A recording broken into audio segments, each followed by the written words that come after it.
Hello student. After the discussion of photoelectric effect,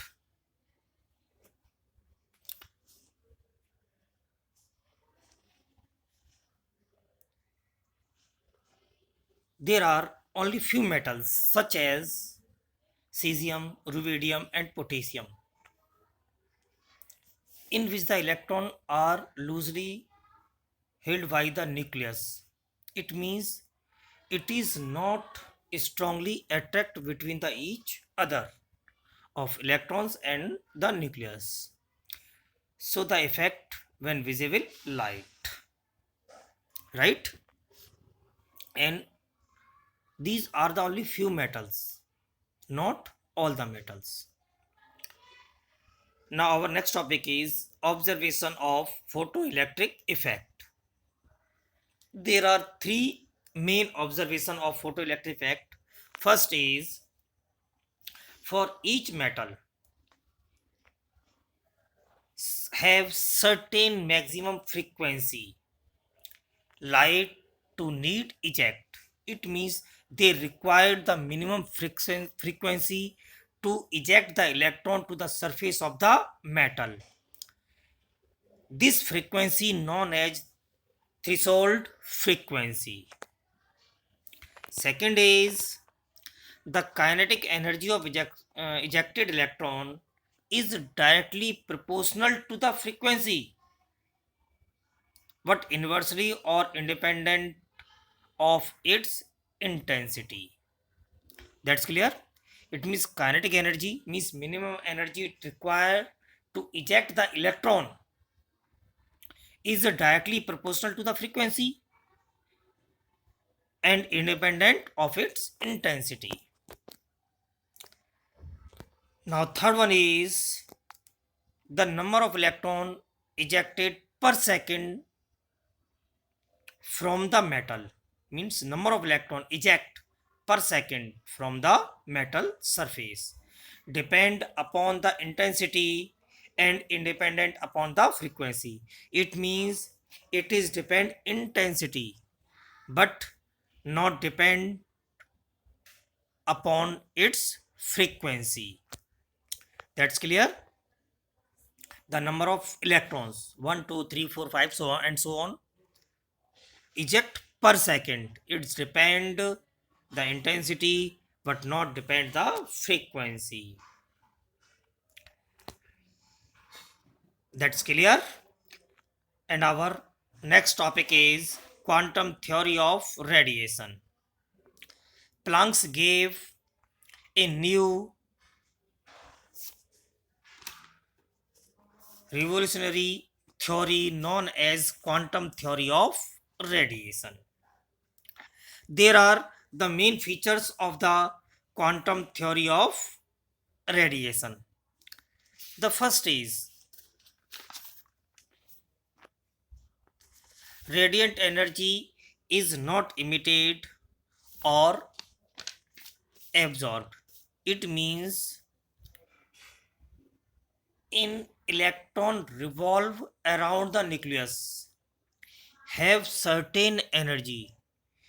This energy not emitted or absorbed continuously but discontinuously in the form of small packets. These packets known as quanta, right?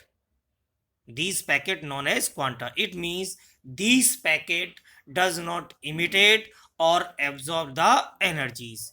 It means the energy of the quanta is constant. Each quantum is associated with a definite amount of energy.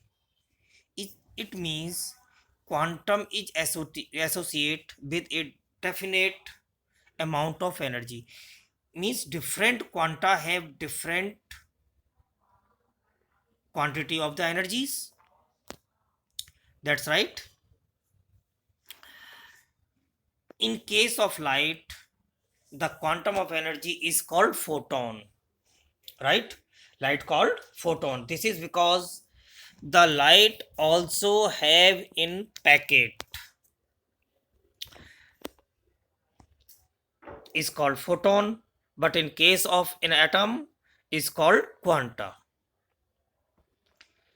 Right. Second is the amount of energy, means quantum energy.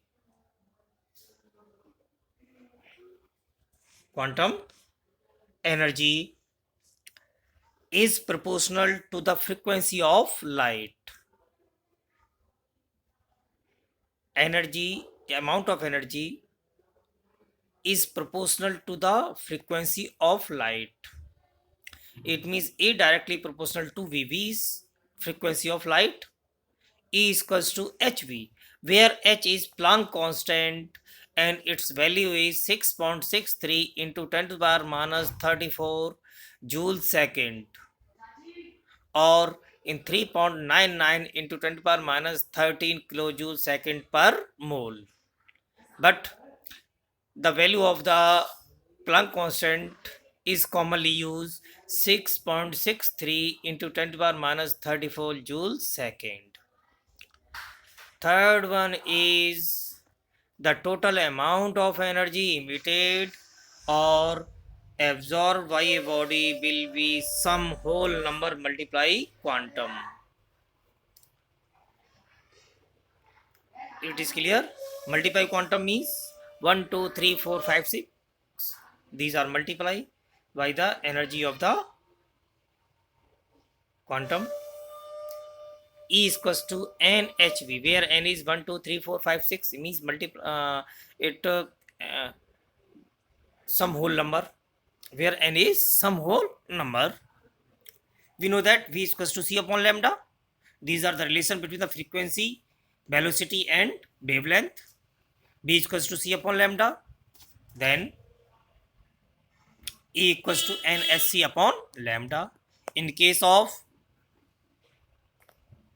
amount of energy directly proportional to its frequency, it means E is equals to HV, then E is equals to SC upon lambda, right? Where H is Planck constant. Value of H is 6.63 into 10 to the power minus 34 joule second. That is clear. In our next video, we are trying to explain our new topic. Thank you. Have a nice day.